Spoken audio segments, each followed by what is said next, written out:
now we have our sixth industry use case, which is insurance. We will have Bob Bebel cover, which say that they have the next generation digital insurance, and we will have Stuart King to talk about the Bebel cover. Thank you very much.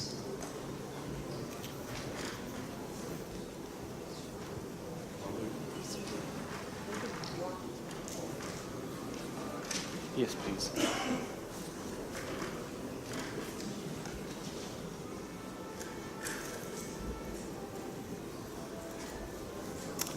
I guess just to be fully transparent, we're a very early stage startup. Our ambition is to become the digital insurer of the future. And I'm very pleased to present to you myself, Babel, and give some insights into the insurance industry. It often strikes me that blockchain is probably as abstract as the insurance industry is. I think more and more, we're hearing more talk around insurance applications. It touches upon everything, everybody's lives and everybody's way of doing business. So I'd like to start by talking about the current state. Again, my speech is really to try and encourage people in the audience to get involved in insurance. Mustafa and the team are beginning to really focus around incubation of insurtechs. And there's a lot of activity going on, a lot of investment going into that.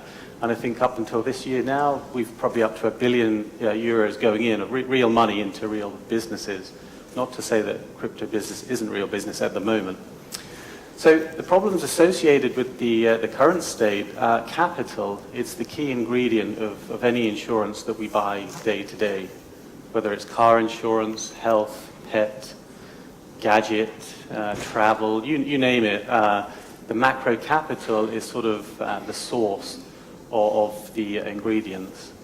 It takes a long time for that capital to work its way through the inefficient layers of the insurance industry and also the many players. I mean, you just have to look at a stock exchange in most countries, and primarily financial services and insurers will be quite high.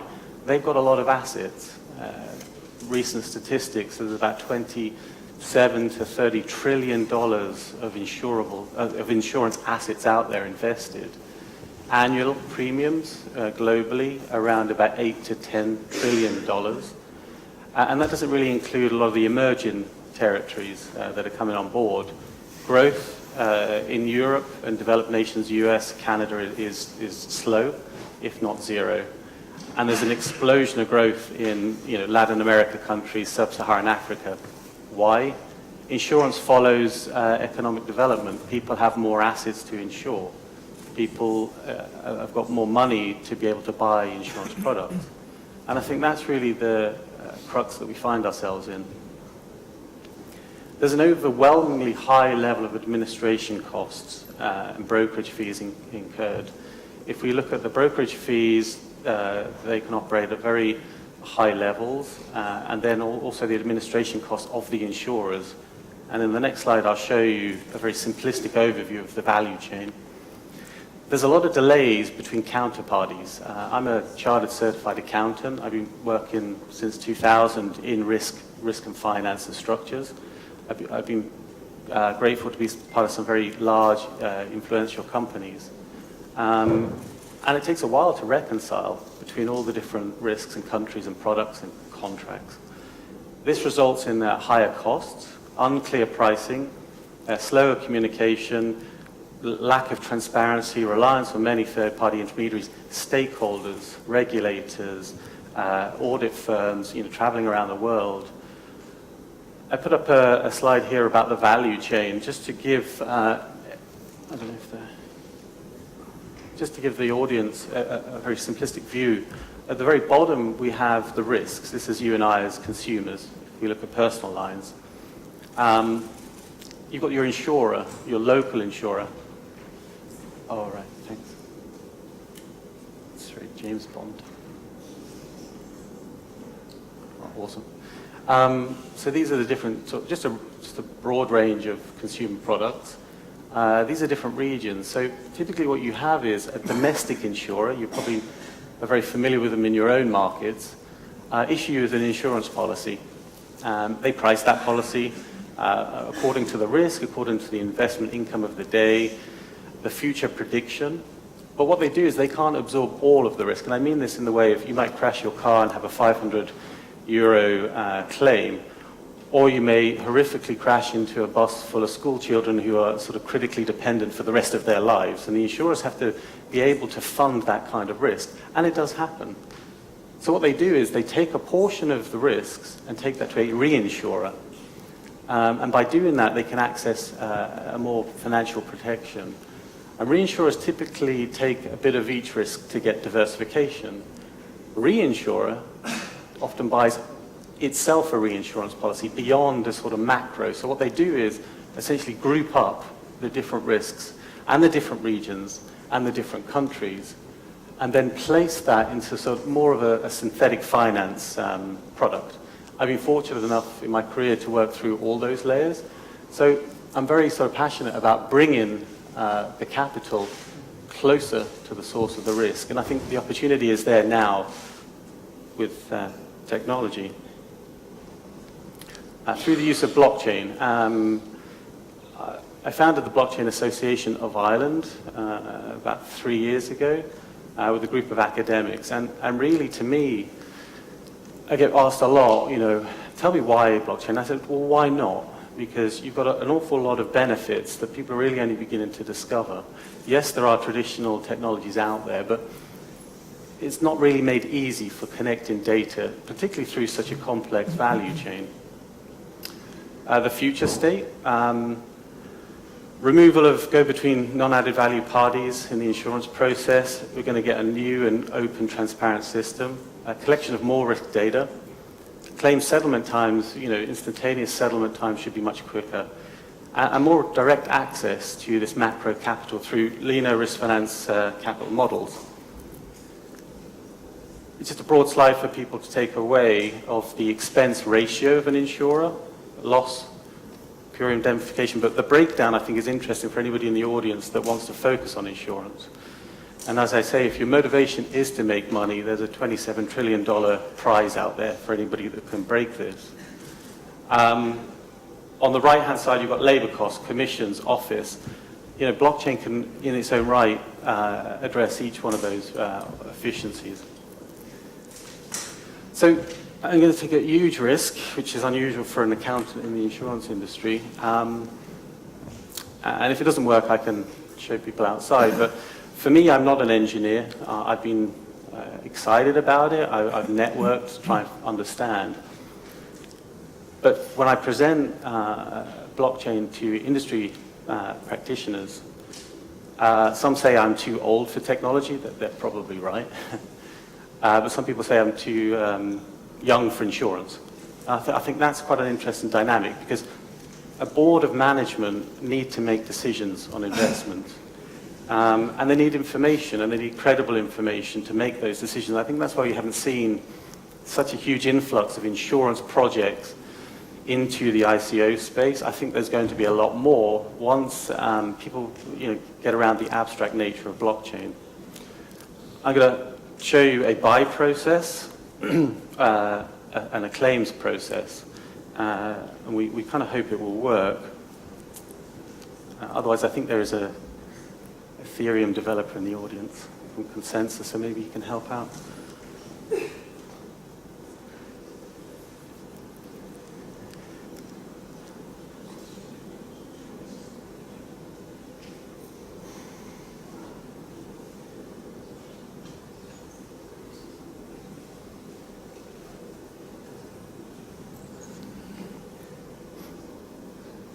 And this should take about 10 minutes, so I think it should be good for time.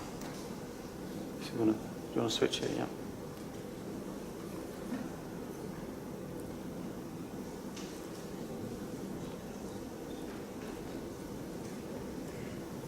I got the password right, so that's a good sign. I think we're on the internet. So I'm not an engineer, so really forgive any obvious stuff. I find it interesting. I hope other people in the audience do. And all I'm really going to show you is a sort of simplistic overview how smart contracts interact and the potential, as I showed you before, about delayering the current insurance industry. I do have instructions. My technology team do make fun of me, but I need them because I get either too excited in these presentations. So we've prepared this, I guess, education piece on the Ethereum blockchain because, in all fairness, there's a lot of blockchains out there, but the development tools aren't as advanced. And I think that's the great work that the guys at Ethereum are doing. And so I guess the development tool, you would call it Ganache or Truffle. What I think is interesting here is that the Genesis block, the block 0, we've just started up a new virtual blockchain there. These are fake, don't worry, they will try to rob me on the way out. Or catch me through customs. I imagine that's more than $10,000 there. But what I'll then do now is open up the actual the Babel demo that the team has created.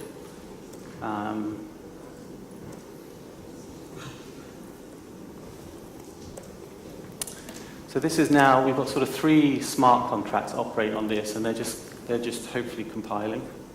We should hopefully see some action on the blockchain here.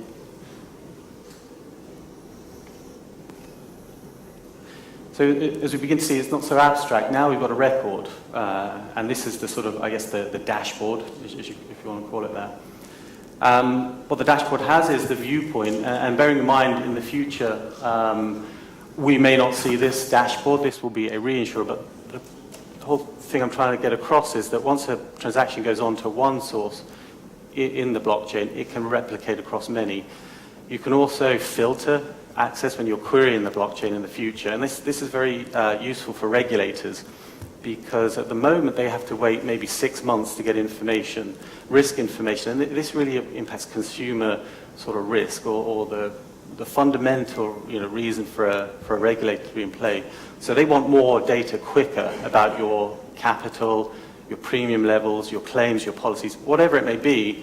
They can access now at a very quick pace with the blockchain technology that is still evolving. So what I'll do now is actually start, if you can visualize this, and the reason I don't have this on an app to show you, I do have it, but the reason I don't is because when you click a button, I'll just create the aliases here. When you click a button on an app, frankly, I had no idea what happened behind the scenes. So for me, I was kind of curious to find out. So I'll show you that now. Truffle console, I'm sure I'll be corrected after, but I think that's just the development tool here. And then we'll...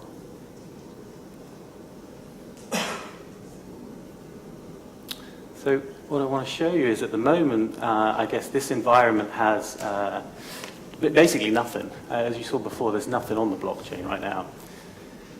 So what I'll do is we will invite Mustafa, generously at 25 years old, for his first transaction. So he would go on to any app and click a button to register. So that's what we're doing now. And as you can see, his information has come up, and also what we've got is a block, the 7th block. We had 6 before, now we've got 7. That information contains, it could contain anything really.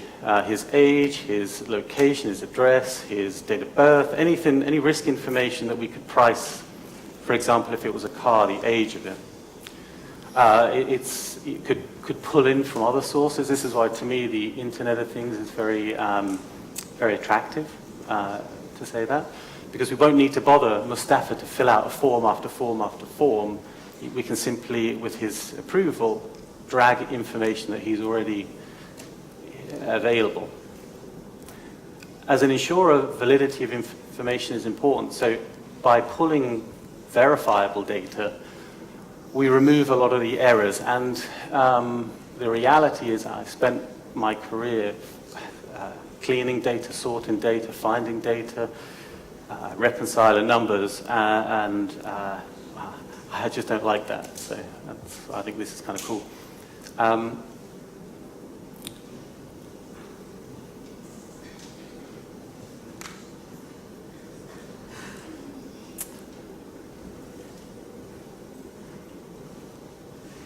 So now what we've done is Mustafa is registered and he's requested a quotation. So at the moment, there's nothing. He's just simply said, I would like to buy a insurance product.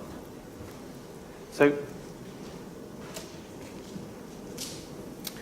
what we will have to do is go off to a reinsurer, as I said to you before, because we may not be able to take all the risk. But instantaneously, you've seen in that one transaction, it's already popped up in the dashboard of the next participant without having to send an email across to an underwriter or anybody like that. So we'll just accept their view. And as you see, another block has built up. We've got another reinsurer just for the demonstration. You'd hope in a perfect world you have very few players. So we've now accepted the quotations from the reinsurers. What we can do then is, if you see here, the Babel quote, we know that I guess 490 euros is what we were going to have to pay away to protect ourselves. So we then have to add our own cost or our own view of the risk. So what we'll do is,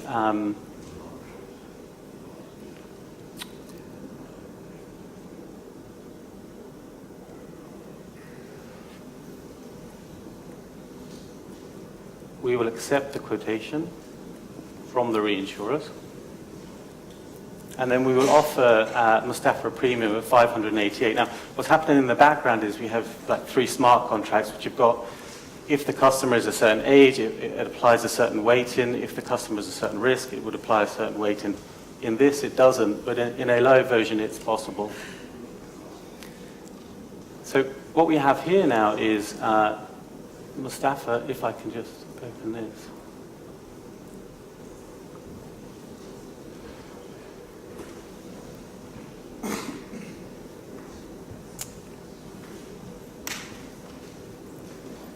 We have a quotation with the customer reference number, and so now it would really be up to Mustafa. These numbers are references. 10,000 is the customer number.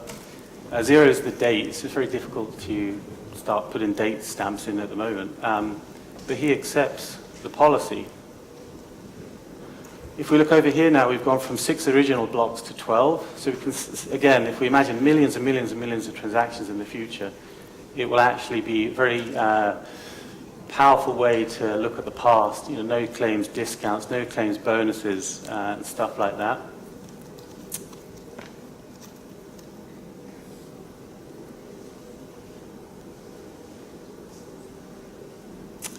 So what I'm trying to do is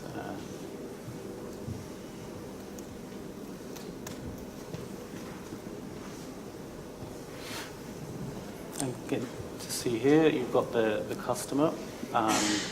At the moment, we've got no claims. So the next scenario is to say, well, if Mustafa has a claim, he has to make a notification. So on his app or digital wallet, he would make claim request. And we can see now that he's made a claim request of 20,000. That request has gone up to another block. But we can't pay that full 20,000. So what we have to do is, get our reinsurers to accept or review their portion of it. We build another block with that information. That's on the reinsurer's dashboard. Again, we're working off the same information. I'm typing these commands in just for the demonstration, but this will all happen. One button will activate another. And so our 2 reinsurers have accepted their portion of the risk. Again, what's happening in the background is the smart contracts are communicating with each other to say, okay, you own 10% of the 20,000 or 15, or whatever the number may be. And then Babel, or the digital insurer of the future, will accept the claim, and then another block is built. And then I guess you can see here now we've collected, I can't remember the exact proportions that we use, but Mustafa has claimed 20,000. We've paid out 20,000 like you would, but on the back of that, which some customers never see, there's a recovery. And in this instance, our participants, reinsurer number 2 is giving us 12, 4, and we're out of the money of 4 as well. So Mustafa would get 20,000. This is all recorded on our dashboard. We originally had $1 million. We collected some premium. We paid some claims. On the reinsurer's dashboard, likewise, they collected some premium, paid some claims. So again, the illustration is that within the blockchain environment, it's now very powerful and possible to instantaneously contribute and query reliable data. Yes, there are traditional databases, relational database technology.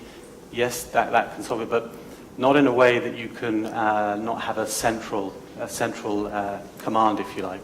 And I think that's the opportunity that presents itself.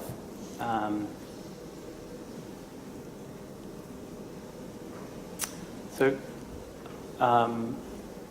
with that in mind then, I'd like to show you and close up a 30-second video. So just to...